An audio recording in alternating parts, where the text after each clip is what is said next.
Nikupeni mfano mzuri sana wa maneno ya Anas bin Malik radhiyallahu ta'ala anhum. Siku moja alikaa Anas bin Malik, amekaa na watu wa zama zake, sio sisi zama zake. Akasema, innakum la ta'maluna a'mala hiya adaqu min ayunikum min ash-sha'r min ash-sha'r. Alafu akasema, wa in kunna la na'udduha fi zamani rasulillahi sallallahu alaihi wasallama min al-mubiqat. Asema ninyi mnafanya mambo hayo katika macho yenu nyinyi mnayaona kama ni madogo kuliko unywele, lakini mambo hayo sisi wakati wa Mtume sallallahu alaihi wasallam tulikuwa tunazingatia kwamba yanaangamiza.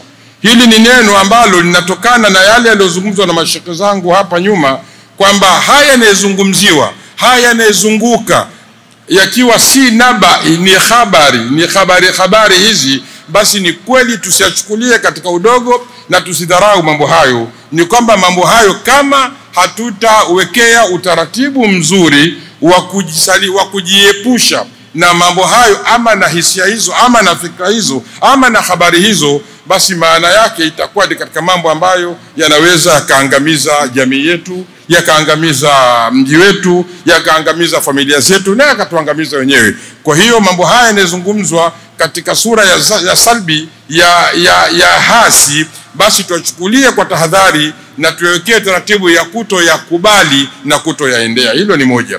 Lakini la pili tena ni sasa tunafanya nini? Nikisema tunafanya nini, ninakusudia, hebu turejee kwa Mtume sallallahu alaihi wasallam. Mtume sallallahu alaihi wasallam alitupa kanuni moja nzuri sana. Kanuni yenyewe ni kwamba palitokea tatizo la kutaka kuvunjika amani katika mji wa Maka. Narejea tena, palitokea tatizo la kuashiria kutaka kuvunjika amani katika mji wa Maka. Tatizo hilo linafahamika sana, ambalo lilipelekea kikipatikana kitu katika historia wanatuambia ni hilful fudhuli. Napokusudia hivyo ni kwamba haraka dakika moja tu, bwana mmoja, mtu mmoja tu na ufedhuli wake alifanya dhulma. Al-Asi ibn Wa'il ni tajiri mkubwa Maka, alifanya dhulma, kamdhulumu bwana mmoja katoka Yemen katika kabila za Zabidi kama sijasahau, kamdhulumu yule mtu bwana. Lakini jambo wakati wa dhulma inafanyika, jambo lilikuwa ni dogo sana, kawaida la ndani. Lakini jambo lile, yule aliyodhulumiwa alijaribu kutafuta kujinusuru na dhulma. Aliamua kutoka akapanda katika mlima wa Abi Qubais, akaanza kuzungumza ile dhulma aliyofanyiwa na mtu fulani katika mji wa Maka ule.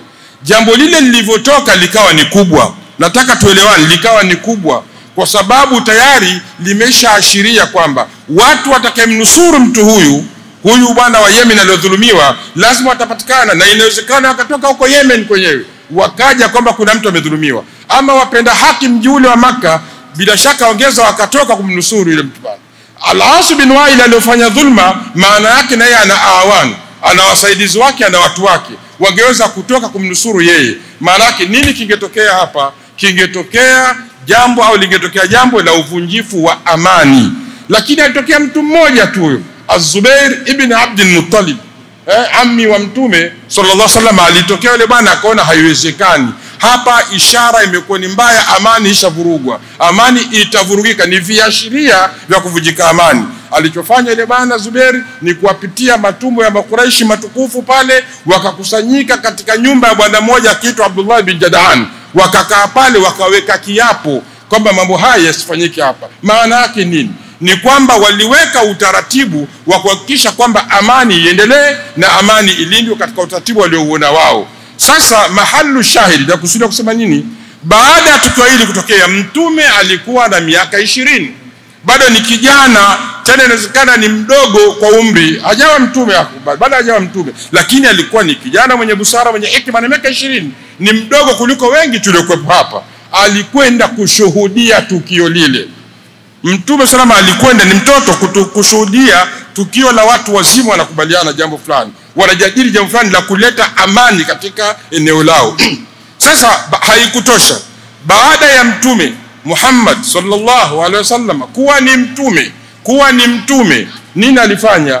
Alikaa na maswahaba zake akawahadithia tukio hili. Baada ya miaka mingi kupita, kapata utume na miaka 40, miaka 20 kaisha kwa mtume. Yawezekana mtume alisemea Maka au alisemea Madina. Kama alisemea Madina, basi alisema tukio hili baada ya miaka 30 na kidogo. Lakini mtume nini alisema? Nataka tusikilizane vizuri. Aliwaambia mimi nilishuhudia tukio ambalo nilipenda kweli kweli. Akawapa tukio hili, akalieleza, akasema sasa kama mimi nitaitwa la uduitu fil Islam, kama nitaitwa katika kuwa sana Uislamu huu katika jambo kama hili, la ajabtu, nitakwenda.